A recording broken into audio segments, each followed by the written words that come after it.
وَتِلْكَ الْأَمْثَالُ نَضْرِبُهَا لِلنَّاسِ وَمَا يَعْقِلُهَا إِلَّا الْعَالِمُونَ. Sumber talaki, sumber pengambilan ilmu cuma terbatas pada Al-Quran dan Sunnah. Bi'anal khata' fi ma'rifati hasri masadir at-talaki sayuaddi ila al-inhiraf fil istidlal. Thumma al-inhiraf fil manhaj anis siratil mustaqim. Kemudian, kalau keliru, salah di dalam mengenal batasan sumber talaki, bisa mengantarkan kepada penyimpangan dalam berdalil. Nah, ini poin penting ya ikhwan. Antum jadikan prinsip hidupnya antum, sumber ilmunya antum, sumber amal pada Al-Quran dan Sunnah.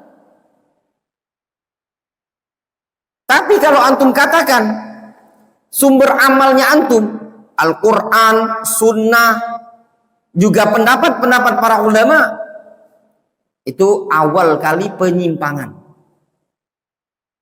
Ijma', terus gimana dengan ijma'? Ijma' itu kalau dia tidak bertentangan dengan sunnah. Dan ijma' biasanya ada dalilnya. Qiyas yang sahih juga bersandar dengan dalil. Terus kalau tidak ada Al-Quran, tidak ada hadis, tapi itu pendapat para ulama, imma yu'khad wa imma yurad. Bisa diambil, bisa ditolak. Tapi bukan sesuatu yang harus. Ini poin penting. Kata beliau, kemudian kalau sudah salah dalam pendalilan, maka akan timbul penyimpangan dalam manhaj dari siratul mustaqim. Makanya Imam Ahmad menyebutkan apa? Patokan sumber akidah adalah Al-Quran dan Sunnah. Kemudian wujubur ruju' ila manhajis salafis salih fi fahmil kitab wa sunnah. Kewajiban untuk kembali kepada manhaj salafus salih di dalam memahami Al-Quran dan Sunnah. Ini juga bukan slogan. Bukan slogan.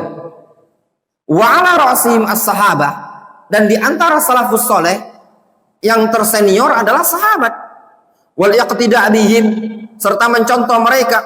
Wa hadza mimma ihtamma al-Imam Ahmad bi ta'silihi.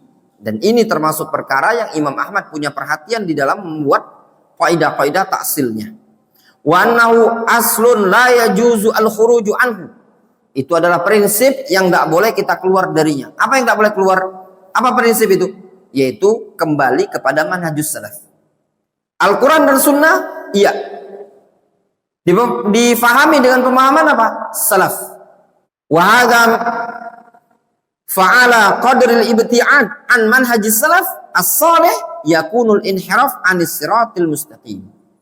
Maka sesuai dengan kadar jauhnya seseorang dari manhaj as-salafus salih, maka penyimpangan akan terjadi dari jalan siratul mustaqim. Difahami? Kalau antum jauh dari prinsip salaf, dari pemahaman salaf, maka akan timbul penyimpangan. Jadi bukan sekedar slogan. Ya. Kalau mau berdirikan pondok pesantren, buat pondok pesantren. Pondok pesantren di atas Al-Quran dan Sunnah. Cukup? Tidak cukup. Ya. Antum pemahamannya apa? Manhajiyah yang diajarkan di sini tadi. Sesuai dengan pemahaman salaf? Kalau tidak sesuai dengan pemahaman salaf, bukan di atas jalan yang lurus.